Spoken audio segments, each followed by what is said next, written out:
Recording. All right. Hi, everyone. Good morning and good afternoon. My name is Lynn Chomitz, and I'm the Director for New Business Development at Classic Vacations. And we are starting again another Learning Lounge event. Recently, we are now moving to once a month instead of every week or bi-weekly as we have been doing in the past.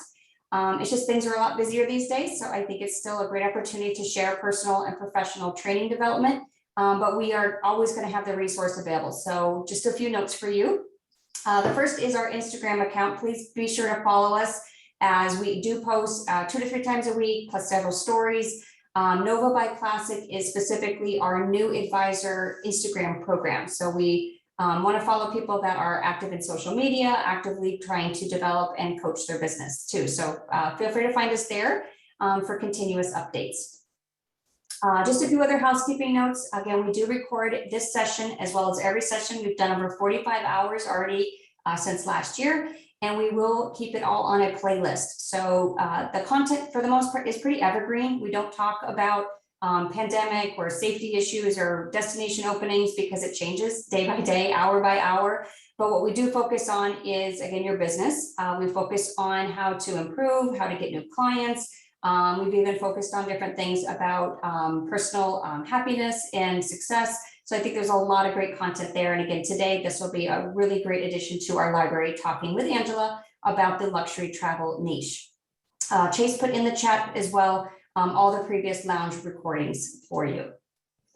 We will be using chat, so know that whatever you do see in chat, we will take some of the highlights from that and share it. We do a follow-up email every Friday. So just as long as you're registered, you will get a copy of the email on Friday. So a full copy of the PowerPoint we share today, plus a recap of several resources and tools. So even though you could be furiously taking notes, know that we've got your back. We'll take care of it and make sure you get everything that you need. We also do host several other webinars each week. Chase from New Business Development hosts for new advisors. It's called Key Ideas for New Advisors. Just a quick 30-minute 101 about Classic Vacations, what we offer. So if you or someone on your team is new to Classic or new to the industry or just needs a refresher, this is a great course that we host every other Wednesday.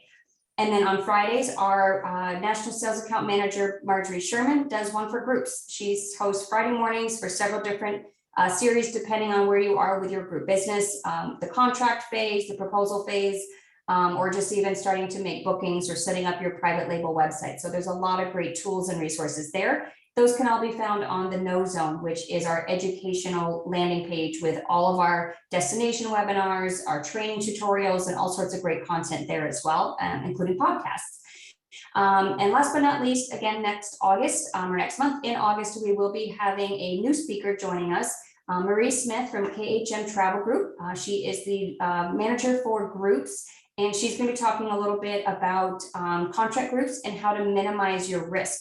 So we want to make sure that you can grow your group business, but also protect your business because of all the things that can happen, that you're not just having a contract with the group leader. You do need to set up different protective terms and conditions for each participants, with the hotel, with Classic as your tour operator. So there's a lot of different things that you need to take a look at. So you can find that and register for that on August 13th. The link is actually either in our bio on Nova by Instagram, or you can find it on the classicvacations.com/learning lounge. So with that, I would like to introduce all of you and of course, welcome Angela Hughes. Angela is the founder of Luxury Travel University. She's also the owner of Trips and Ships Luxury Travel. I'm going to share real quick again why we invited Angela, because she and I have just been friends through social media over the last year. We haven't even met in person, but I feel like I know her because I've seen her on screen so many times. But just to share a little background about who she is and why we invited her here today. So Angela Hughes, for her coaching and creating marketing strategies for travel professionals and travel companies has always been her passion. For 35 years, she's been actively selling and running Trips and Ships Luxury Travel, a full service travel agency. As a certified travel consultant since 1993, Angela has made it her mission to create premium bespoke experiences through her luxury consultation business, all while privately consulting agencies to build their luxury travel market space through her Luxury Travel University. She has been featured in Luxury Travel Advisor magazine, appeared on Fox 35 TV as a regular travel contributor, and often speaks around the country and on social media. Angela lectures as an adjunct professor at BYU in geography and travel and tourism. She's traveled to over 70 countries and previously lived in Osaka, Japan. Angela also gives back through travel via their nonprofit Color My World, creating humanitarian trips and meeting sustainable development goals around the world. So quite the resume, Angela. We are so happy to have you. With that, I'm going to invite you to share your screens. I know you've prepared kind of a visual aid. We've got some visuals, everybody. I'm blind though, because I'm old now. She didn't mention that. Okay. After 35 years in the industry, we understand, so no problem.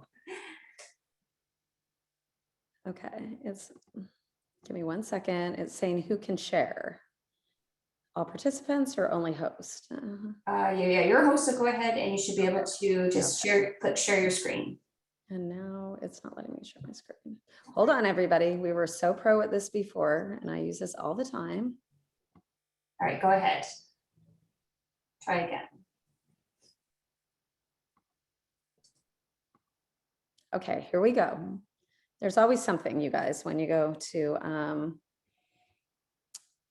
Zoom, right? Yeah, that's what I was saying. It's okay. gonna be so good to talk in real life where you don't have to do 5 minutes of technology. I'm so excited to be here though today, Lynn, and I really appreciate you inviting me. And I see lots of people on the screen that I've worked with. And it was really exciting this weekend. I was down at the Global Travel Marketplace show and met with a lot of people that I've consulted over Zoom privately as clients. And then to see them in real life, it's like we're hugging and, just excited to see to just be back around each other. So I feel like this is a good start. Absolutely. No, virtual is great because it has a wider reach, but again, in person, there's no replacement for that whatsoever. So thanks for joining us virtually, and hopefully next time we'll be in person. Yeah. So, gosh, do we just want to get started on everything? I've gone ahead and listed some of my Instagram and my Facebook group where we're talking social media strategies and marketing strategies all day long on Facebook. And then also my Instagrams, my personal, my agency, and my Luxury Travel University. So the Luxury Travel University is really a training program to help people elevate their business more. And I think that's what we want to talk today is about, like, key components of successful luxury marketing plans. And so if you guys have lots of questions, be sure to ask, because this is not a lecture. Even though I'm a professor, this is not a lecture, this is a conversation. But there's so many things to talk about in this that it was really hard for me to even narrow this down, Lynn.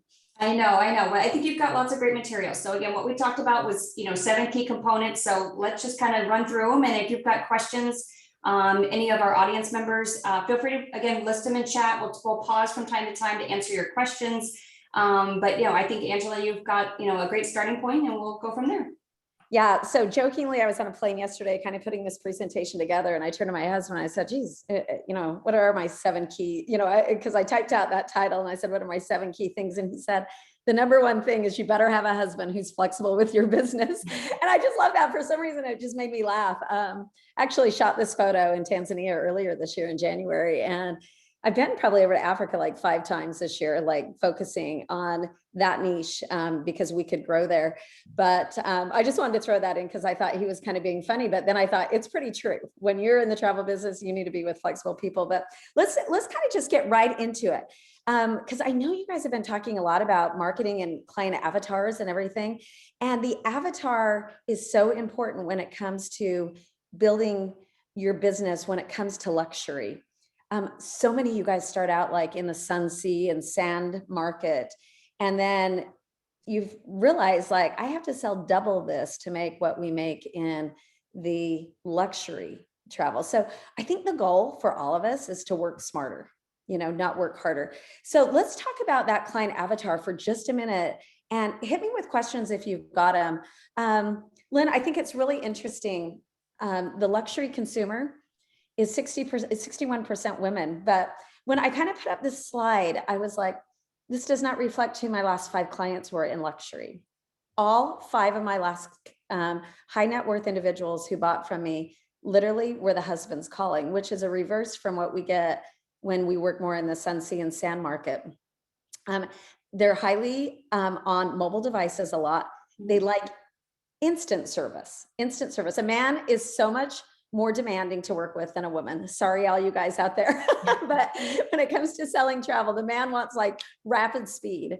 And, they all love the social media status with it. So this is kind of like just a little bit of a chart of what attracts a high net worth individual or a luxury spender. But you'd be interested to know that a lot of our luxury spenders are not just like the silver hair or the baby boomers. There is a huge market in the millennial and the Generation X. And I'm wondering, are you seeing that at Classic too? We are, because, for us, our clients are the travel advisors, so we're not necessarily looking at consumers. So I appreciate your perspective in what, you're looking at for what travel advisor, what consumer avatar they're looking for. But for us, it's still a reflection because our clients are the travel advisors, and we are seeing a pretty big shift that, travel advisors are millennials to, still Gen X. So we're not seeing, the baby boomers are retiring and they're, not as much into the workforce. So and a lot of them we're seeing too, they're buying vacation homes. So rather than going out and exploring new destinations, a lot of them do seem to be like just going to their retreat to their winter home or to, they're investing more in real estate than I think travel. So I think finding clients that are going to invest in travel and try new destinations, especially luxury travel, I think is still a great point to be able to find that that's your generation that you need to focus on, that they're not just investing in homes and then less, spending time on as a client. Right. I agree 100%. I always kind of recommend that there's three, and we don't talk about this so much because we lump everything into like a luxury travel group. Like, I want to sell more luxury travel. And what does that really mean? I get that all the time when people come to me for private consulting, is like, what, and I'll say to them, what does that mean to you? Do you want to make more money? And that's what I want all of you guys to write down in your little notes today, because I want you to walk out with like some notes and like thinking points today. So tomorrow when you wake up to do yoga, you're like, okay, I want to know what the answer to this question of my life is. And so I want you to think like, what does luxury really mean to you? And, where do I fit into this whole puzzle? Because it's not so easy just to say like, I'm going to sell luxury. I want to get really specific with you guys for a minute before we move on to branding and marketing, that there's three different segments within the luxury space. Okay. There's absolute luxury, there's aspiring luxury, and there's accessible luxury. Now, we're all really familiar with the absolute luxury. That's the person that just goes out. This was my client 5 days ago on Thursday, called me up. Well, he didn't call me. They text me 11:45 at night. And if you're asking if you need to be accessible when you sell in the luxury market, yes, you do. 11:45 at night, I'm at the Global Travel Marketplace show. I look at my phone. We want to go to the Maldives in 2 days and we want to stay here. Kudadu, private island, $25,000. Okay, I'm tied up in this travel show all weekend long and I'm thinking, I'm not even really sure if I can pull this off in 2 days. 2 days later, they were on the plane. We had made $5,600 in commission on that trip. It took me 2 emails. They deposited the money in the bank. They got on the plane. They texted me yesterday and they said they had arrived on Monday. And I was like, this is like your dream client right here. So first of all, that's your absolute luxury client. They a lot of times know what they want and they want the best. I have another client who's probably worth $10 million a year. I talked to him last weekend when I was in New York. I just acquired him. He literally sent me a wish list of everything that he wants to do. And he handed me probably $80,000 in business last week that he wants. And then he already knows. I mean, they're planned out. They know what they want. So that absolute luxury market, there's no messing around with them. Okay. The aspiring luxury market. Now, this is a lot of people, you guys. This is the people who aspire to be on luxury, but they can't quite afford it, or maybe they're saving up for that space and it's a big reach for them and they're going to do it regardless. There's a huge surge in that population. And one of the areas that's really like grown from that is Asia Pacific. Now, I don't know what that's going to look like after COVID because, we're not open there yet, but Asia Pacific runs a lot of the luxury space. And then we have the accessible luxury, where it's in reach for people if they can make the upgrade out of premium we're working in a lot of that space. I'd say most people are in kind of that aspiring and that accessible group where people want to go, they might pop for Antarctica, but yet they can't do what some of these uber high net worth individuals are doing every time.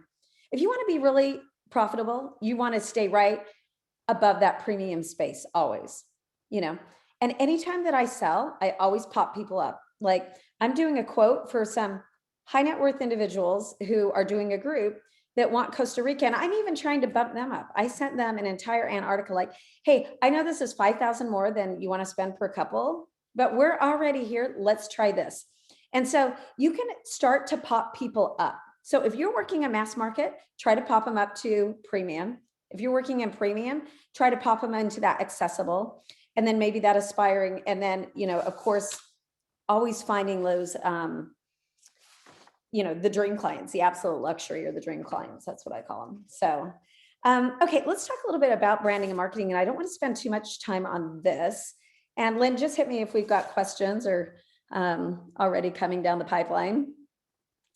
So important, everybody. And I know that you guys have had so many like different lectures and conversations on branding and marketing throughout COVID that I only want to narrow this down to one thing. You're branding you, okay?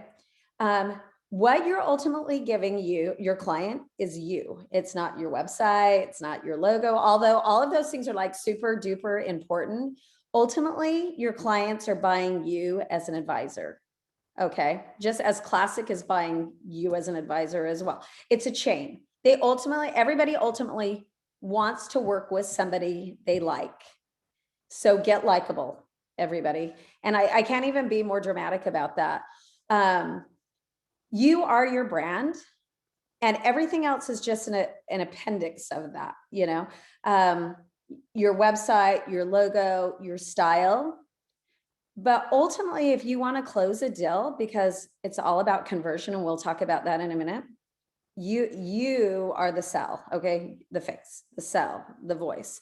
So, and you want your clients to feel super confident about their purchase. And so you're going to empower their identity with your strengths. That's ultimately what they're looking for, okay? So I'm going to leave branding and marketing for all of those other businesses. That's all they do, because you can go out and find those. But I want you to walk away going, oh my gosh, like they're buying me. So how do I improve me as a salesperson, as a friend, as a colleague, all of those things, because they ultimately want to buy from you. Okay, let's talk about the marketing funnel for one little jiffy. This is really important because I feel like a lot of you guys stay at the top. So, okay, see the get found that we've got on the chart here? You guys are stressed out. And I hear this all the time in my own Facebook groups. How do I do better email? How do I do, my website? How do I post better on social media? You guys spend so much time at the top of the model. I want you to focus on moving to the middle and the bottom of this sales funnel, because this is where the money happens, okay?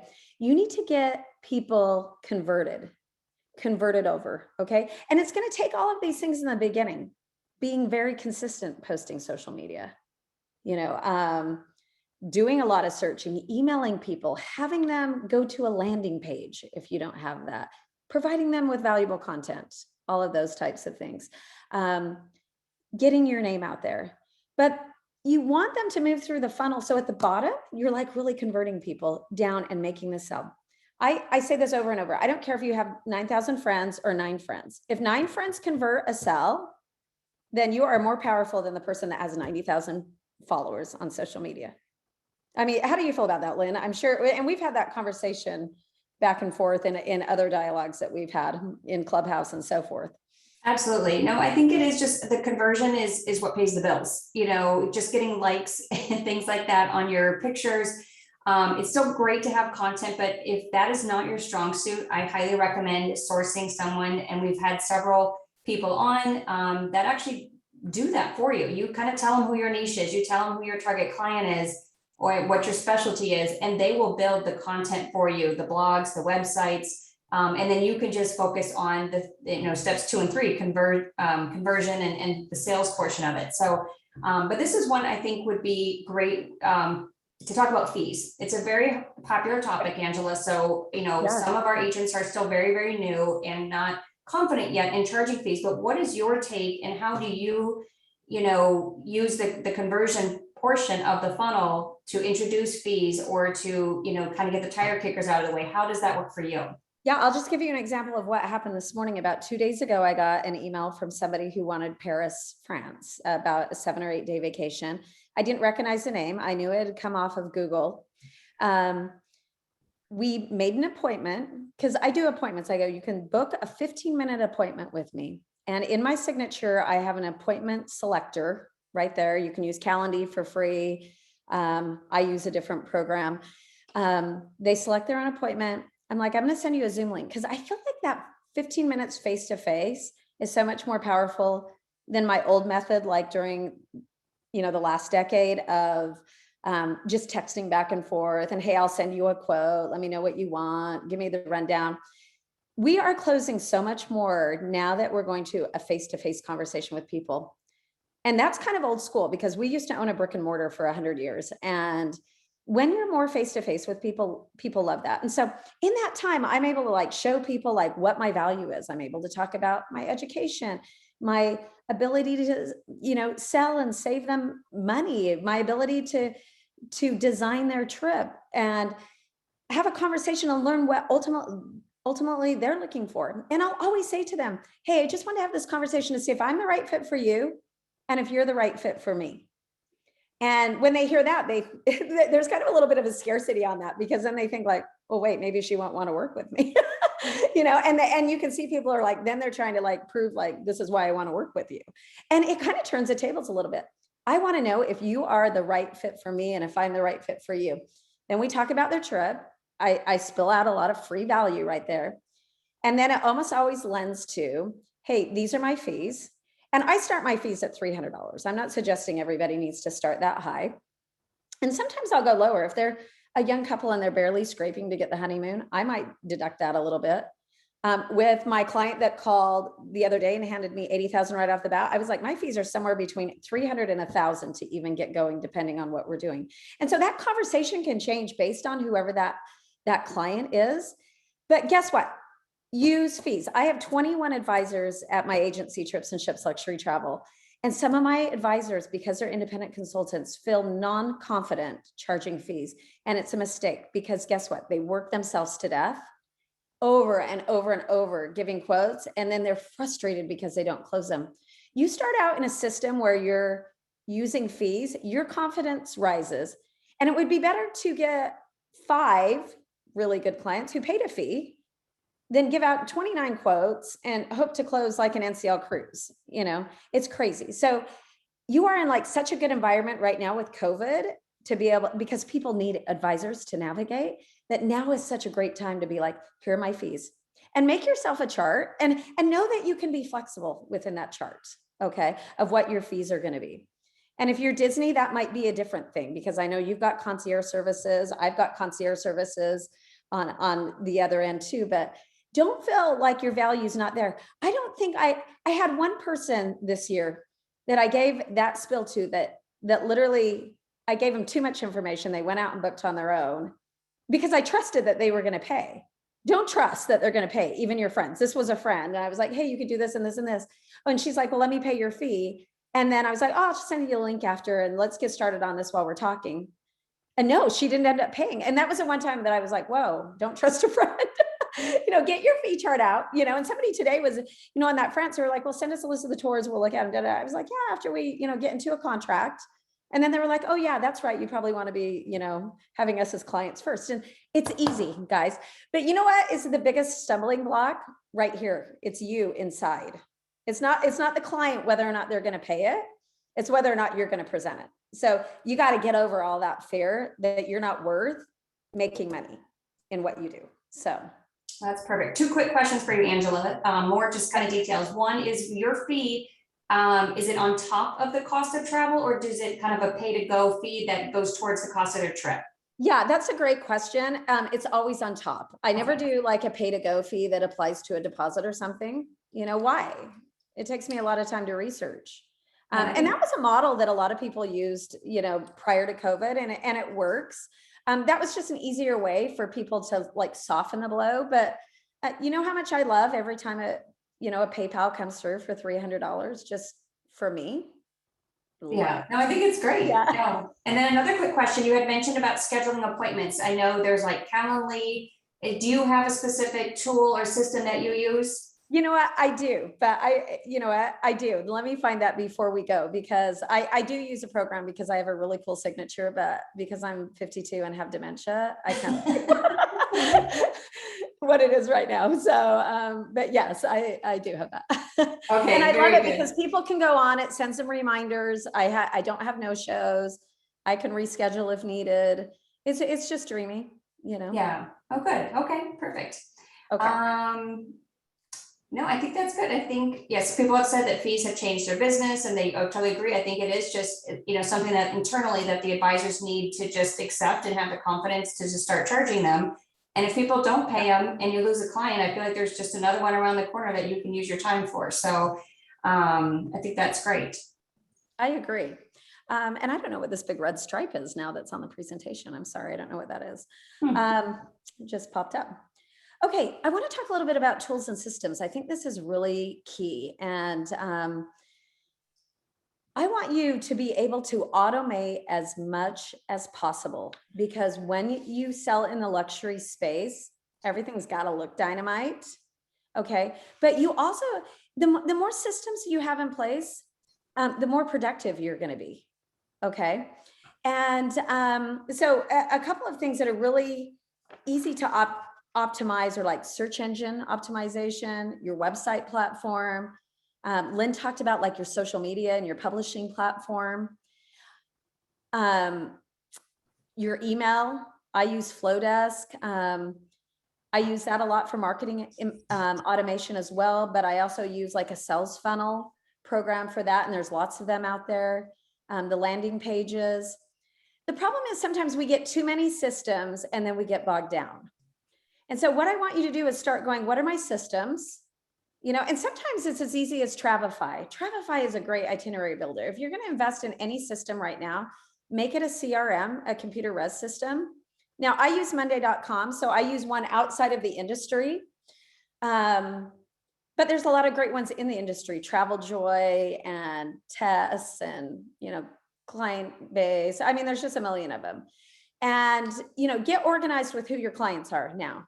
And goodness, there could be more than like 25 a month, a lot of them. I pay a little bit more because I use the Monday.com program because it's got a little more bang for the buck in terms of what I needed to do, because it automates more. Like I can hit things and let it go exactly, right to DocuSign and sign things and so forth. So, and I don't want to, sell Monday.com today, but it had more of what I was looking for.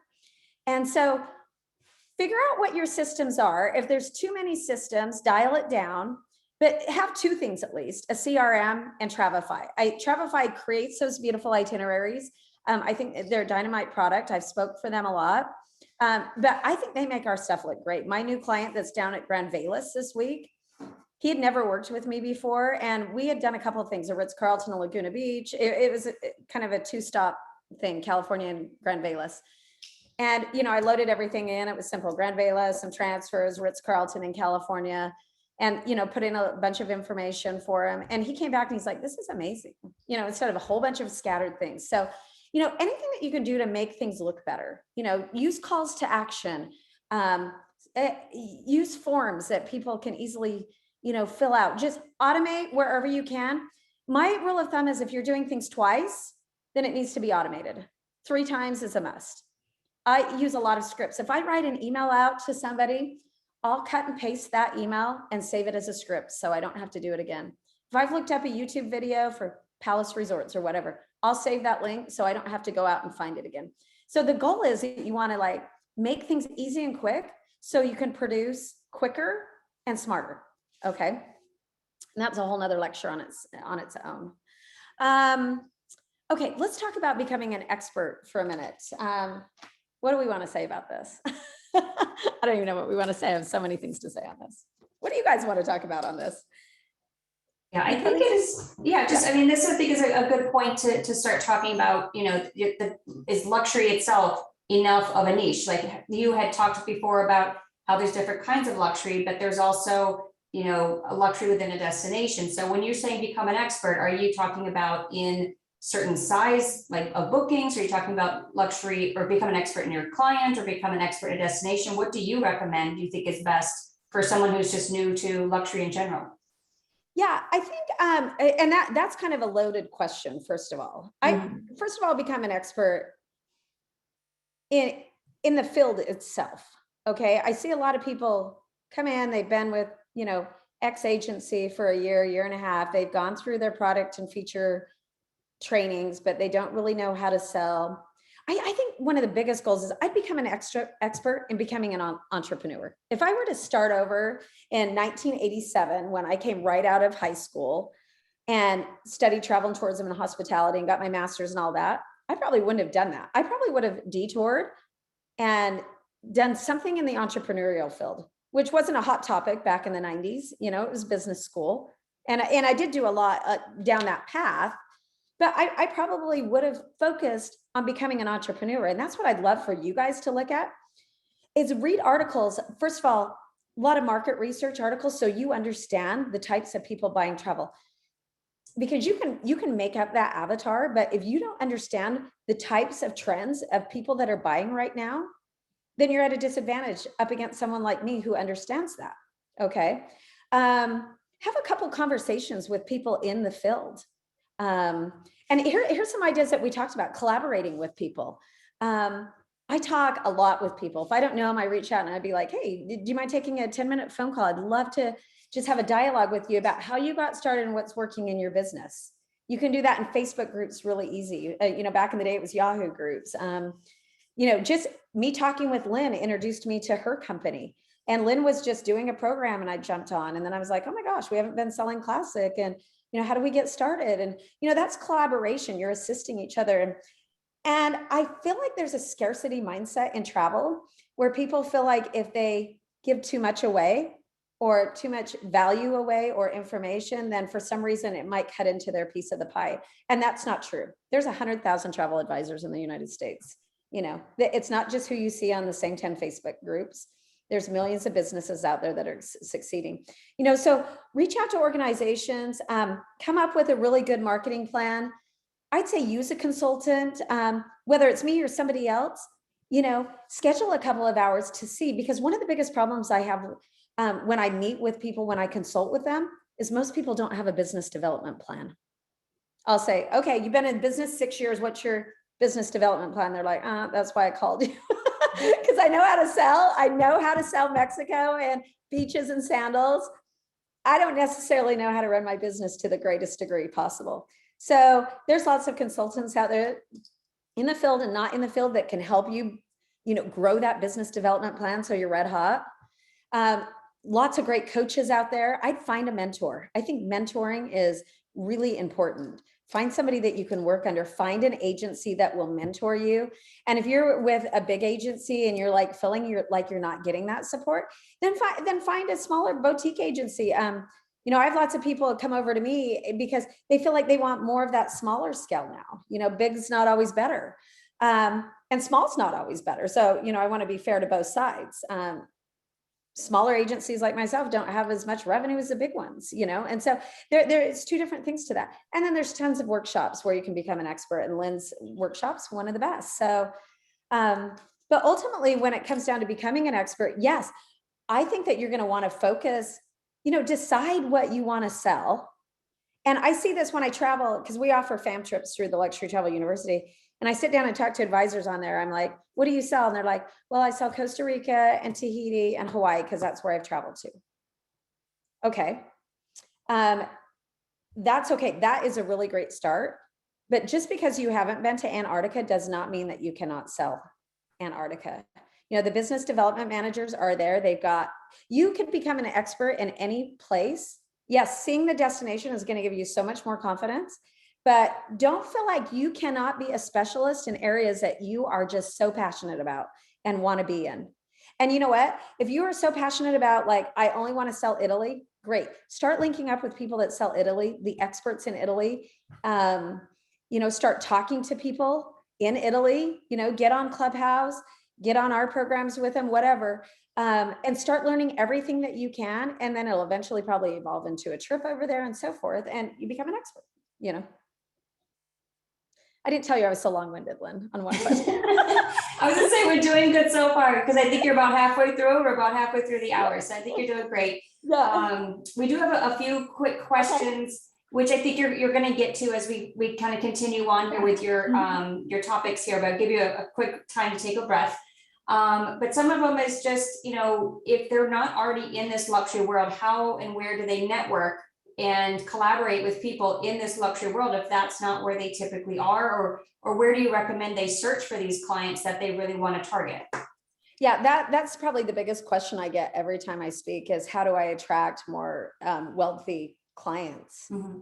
And first of all, I feel like a lot of people's businesses start with the core of who they're surrounded with. And so that's really important too. It's hard to attract high net worth individuals if you're not at some point in a social circle with them, whether it be country club. Now, I don't want everybody to jump off the call and go, great, we don't have a membership at the country club. That's not what I'm referring to.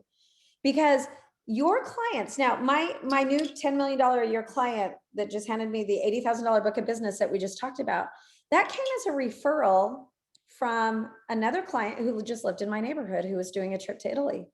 I didn't even know what he did for a job. He came off my social, he literally lives in the next neighborhood over in the same HOA. I post all the time. His wife called me and she said, do you think you can help me do a trip to Italy? I'm like, sure, I help them. We have a really good, experience together. We're still working on it. He later hits me and he says, I am a financial advisor. Wouldn't it be great if we collaborated and I brought more value to my clients by offering them a luxury travel expert as part of the package we sell to them? And I'm like, oh my gosh, praying, thank you, God, this is like dream come true.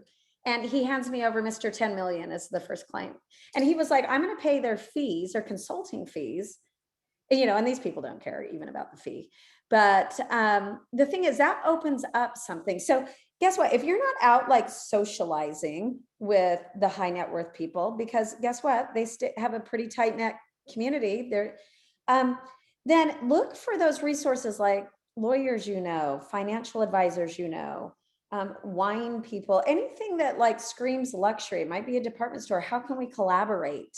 It might be a museum. And I learned that when I first started selling Antarctica and some of the exotics, like if you're like so in love with your, museum and your kids are homeschooled there, and this is true because that was my kids. I used to always take them to this one museum and I was like, oh my gosh, we should just do like this Audubon thing, And so we approached that, there's so many different things you can do. It doesn't need to be on the golf course. The other thing is, who's your husband or your wife working with? My husband's in orthopedics, so it was in devices. So I naturally am having dinner with a lot of orthopedics. So that was a lucky draw. So now you're saying to me, well, what if I'm part-time and my husband's a, whatever job he is, how do I pull from that? Look for ways, whether it is joining a Rotary group or if it's volunteering is a great way in the community. You meet a lot of people. And so, I don't think it matters like what your husband does or your wife does, it's putting yourself out there. And I want everybody to get out of their comfortable zone and meet people. Again, exactly what I said in the beginning, people buy from people they like. And whether that's on your kid's soccer field, I mean, you'll be surprised how many people will buy high-end trips that you'll meet in kids' sports. So easy.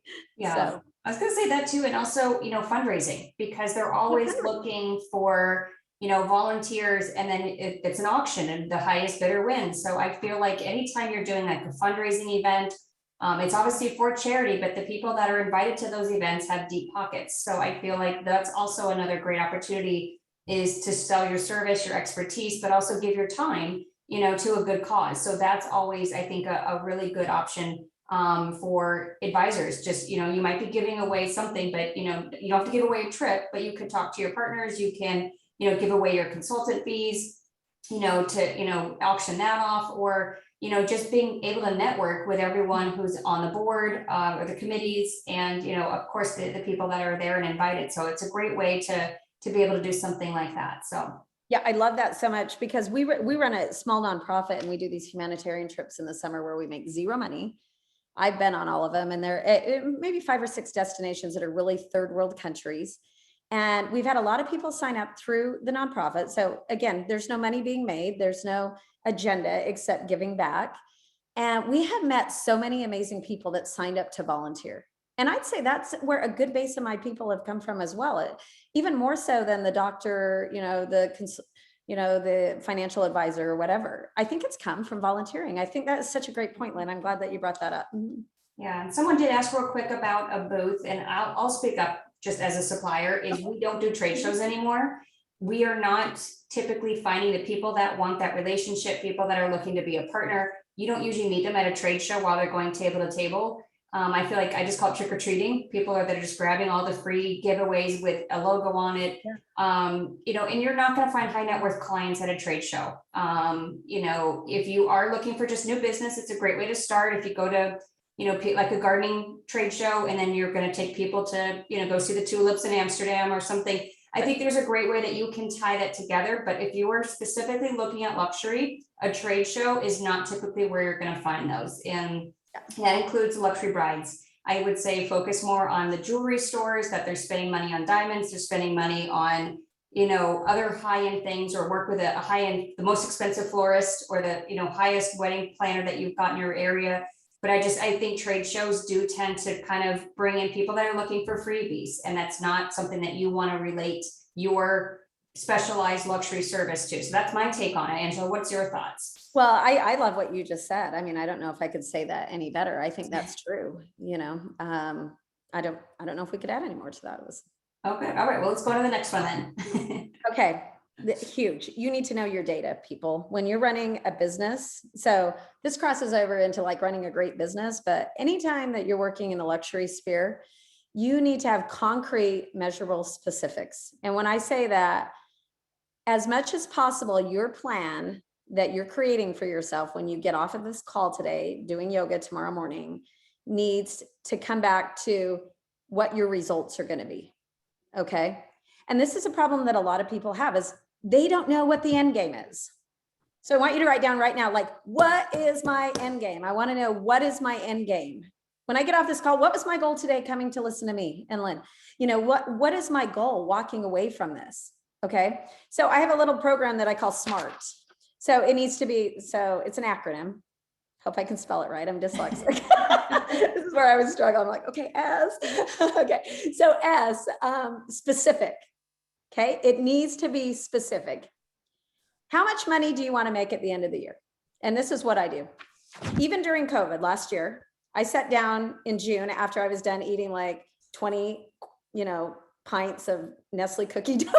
And drowning myself in sorrow after losing a lot of business and had gained 10 pounds. I was like, I've got to get real with my life. Okay. And I sat down, I was like, I've got to be this. I've got to be specific. I was like, where is my money coming from? I continually make over 6 digits a year selling travel as a solo entrepreneur. That doesn't include what my agents bring into my advisory. Okay. So individually, I always make over 6 digits a year. And it is possible. And when people say like, oh, it's not possible, I'm like, it is possible. It's strategic though. So you need to be specific about where your money is going to come in from. Okay. And we'll talk about some of the ways you can get there. You need to be able to measure it. Okay. What are my measurables? Am I going to set, how am I going to measure it? Is it attainable, or is it just some fluffy number out there? So when we go back to measurables for that M of SMART, okay, measurable might be like, okay, I'm going to charge 40 agent fees or 40 advising fees at $300 a person. Okay, do the math, everybody. 40 times 300 is going to bring me in X amount of dollars. Okay, and then I'm going to, so you can figure out where you're going to pull it in. Okay, I'm going to sell travel insurance. And I'm always offer cancel for any reason, because that's another way I can bring money into my pocket. I'm going to sell some day tours with this. I'm going to add more things to the briefcase when I sell a trip.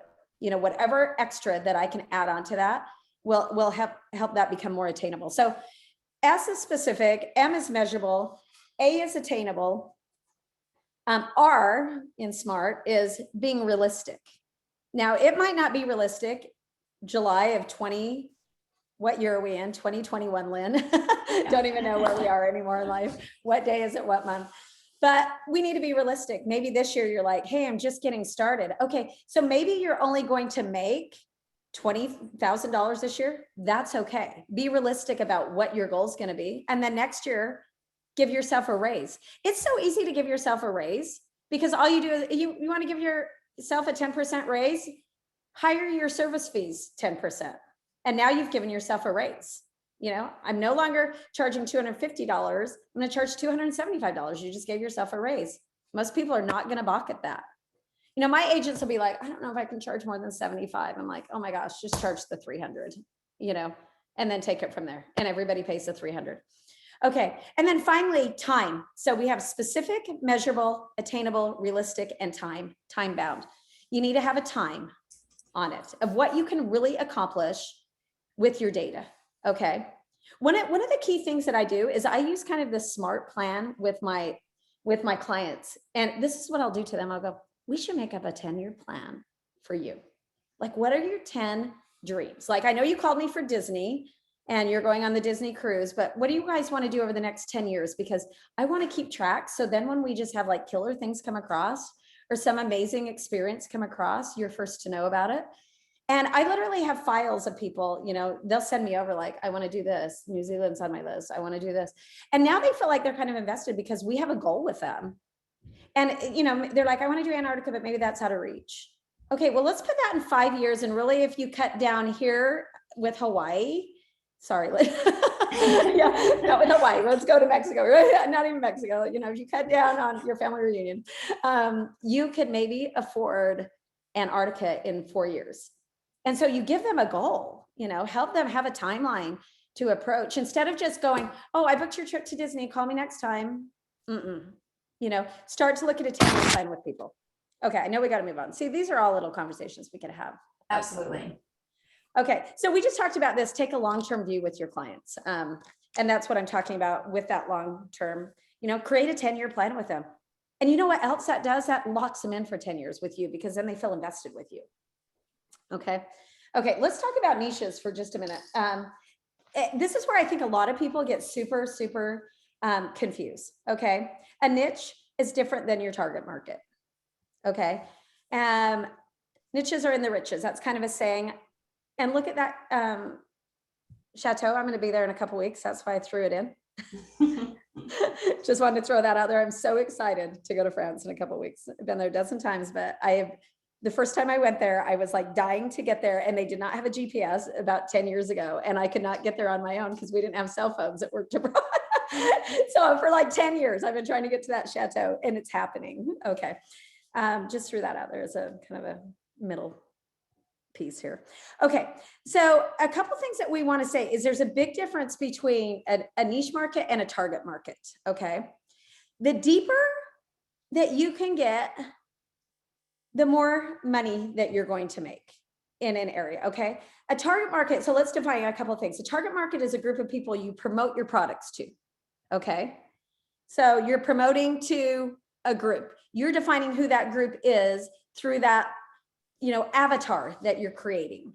Okay, but in a niche market, you're actually solving a specialized problem for your target market. Okay, so when I say that you want to be like in a niche market, okay, now I'm solving a problem for someone in my market. Okay, and that's all we do all day long, is solve problems. And let me give you an example of what happens. Okay, clients will come to you and they'll buy one product, and they will always tie you to the first product that they bought.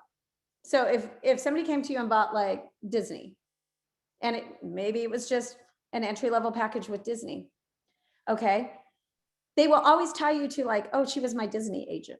So how are you going to break that up a little bit? Or if it was an all-inclusive and you sold them whatever, you know, Sun Palace or whatever, maybe they think that, and I see this happen a lot, that they maybe only think you're in the sun, sea, and sand market. Okay, and so now you need to help convince them that you can narrow down and be more specific in areas that you can move them up to. Okay, So we've entered like this just big area of time where people want more specialization. Luxury is about specialization. It's, you know, people want specialists, they don't want generalists, and specialists in travel make 3 times more money than people that don't specialize. And if you're giving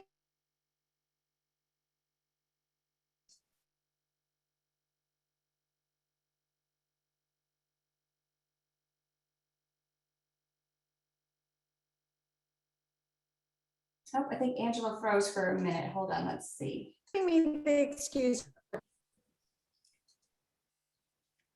was there a question, Lynn? No, it just, you froze for a little bit. I didn't know if it was on my side or Oh, not, okay. so. Let's see. Okay. Yeah, I'll just have you start your video again. Okay. Sorry about that. Okay, let me pop out of here. Maybe that's my cue to end. No. Okay. I thought it was just me, because then I see Tim and Brooke, I see a few other people moving, so I'm like, okay, it's not just me. Okay, it's probably me. Okay. Okay, there you go. Okay, so anyway, so on the niches, I want you to get really, vertical in moving people up.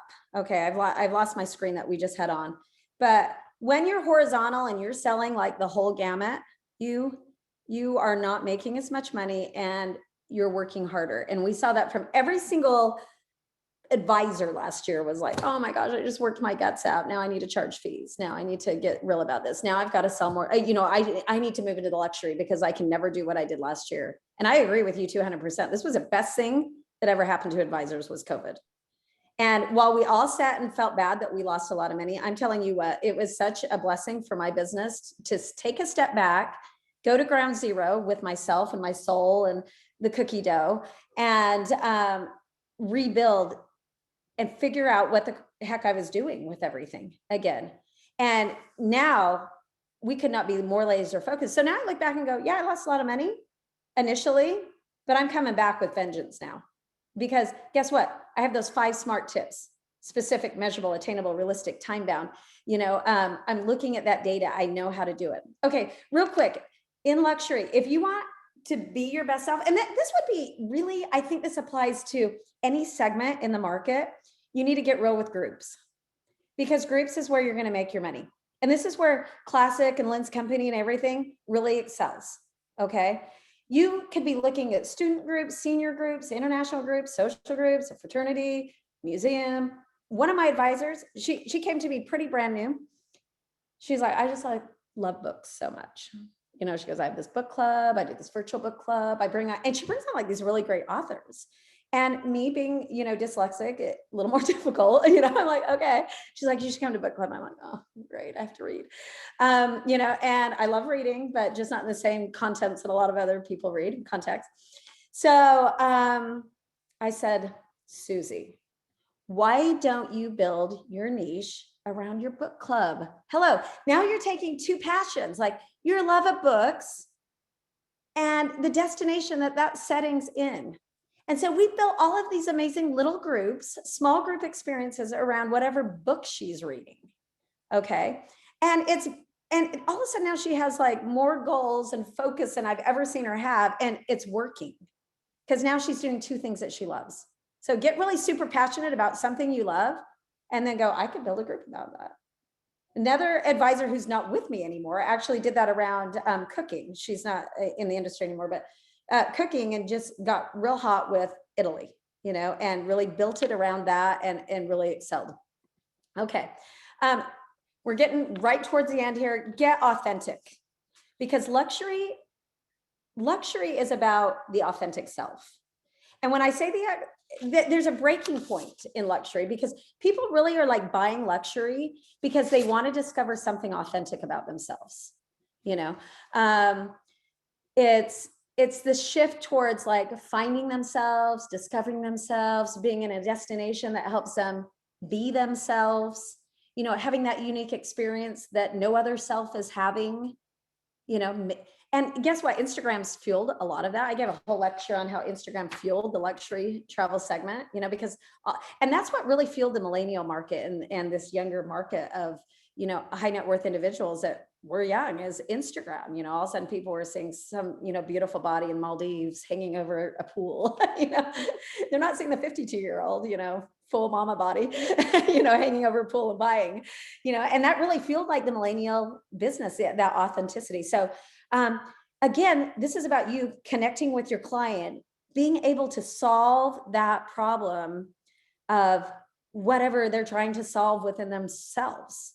And that's why you, as a person, they're buying you to do that. They're not buying you for that product and feature of that Morocco trip. Okay. Finally, I just want to see you be your best self. People who are their best selves have it all figured out inside here. And I've given speech after speech about being the best person inside here, because when you're the best person inside here, it reflects into a dynamite business, into dynamite relationships, into a dynamite home setting. Usually, if you don't have things figured out within your own soul or your own family unit, it really impacts the outwardness of your business. And so seriously, I want you to be your best self. I want you to be honest. I want you to have integrity.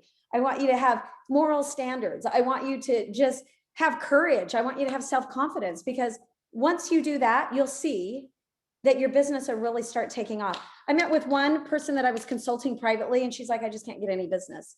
I went out to her pages. I was like doing a quick diagnosis for 1 hour of all her branding and marketing. I was like, well, I don't see a picture of yourself. I see your cat, your dog, a couple kids on a beach, your Facebook page doesn't scream anything about what you do. And then she came on the live video and she started crying. And she was like, I'm not confident getting myself out there. And then I understood, because again, sometimes, I'm not always virtual with people when I'm working with them. And she was a very beautiful woman, I thought, inside and out. She did not feel that same way about herself.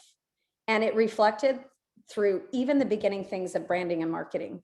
And I said to her, I go, by the next time we have a consulting appointment, because, we sell in packages, and they come once a month.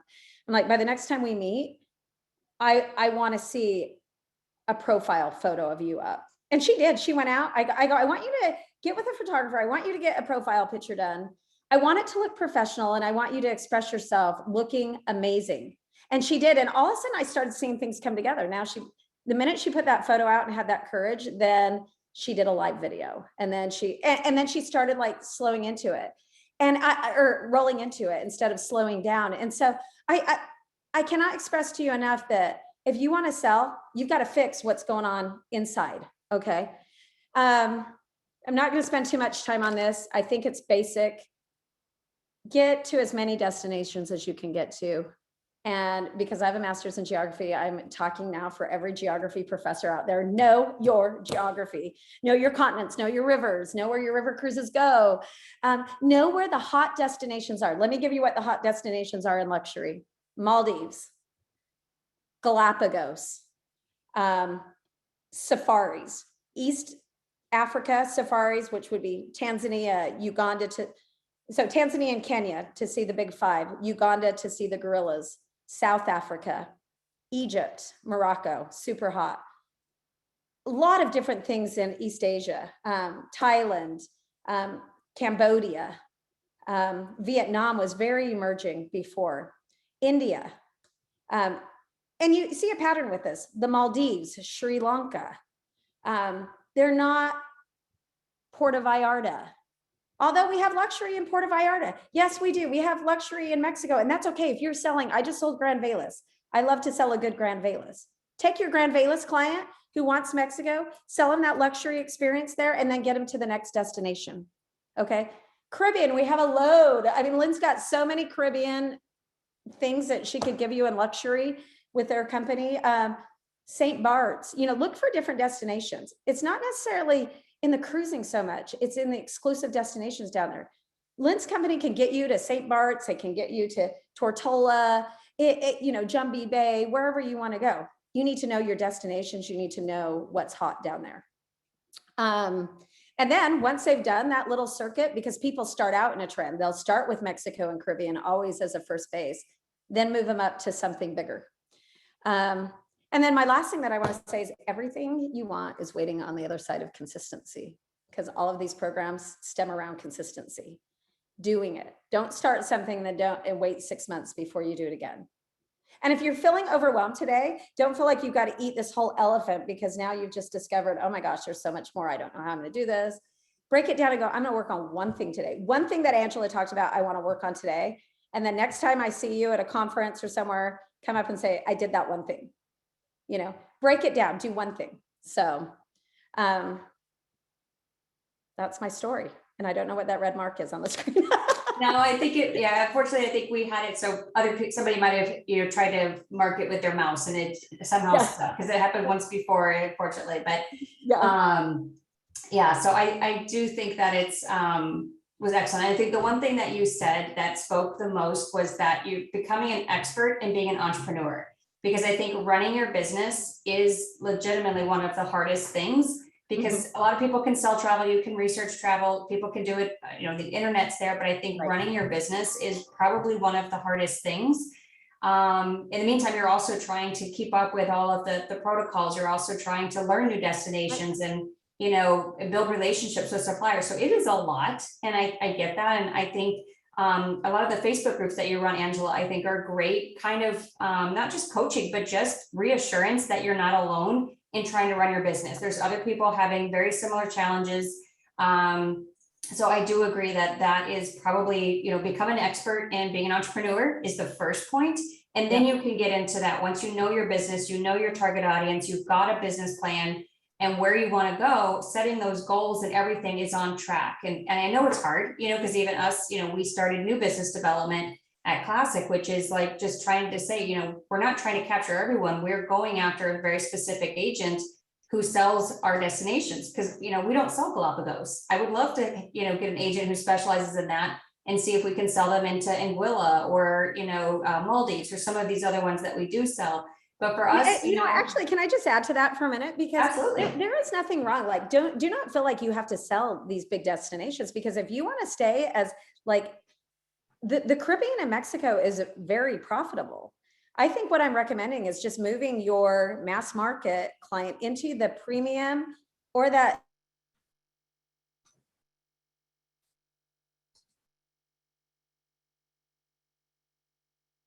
No, I think she froze again, unfortunately.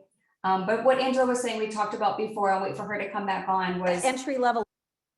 Am I here? Yeah, there you are now. It just, you froze again, but I was just gonna say, we talked about, luxury isn't just a 5-star hotel in a certain destination. It was, you had talked about there's like a premium and then there's like ultra luxury and there's different levels. So, I know that I think that's what you were just starting to say, but I'll let you continue.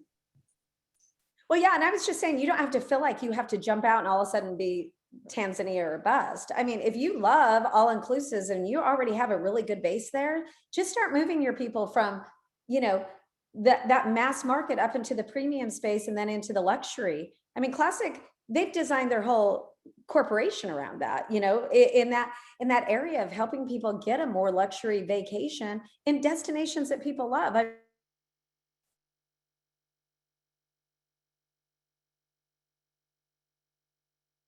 Yeah, so I think some of the destinations that, Classic offers is, Caribbean, which again, we started with 5-star Caribbean, 5-star Hawaii.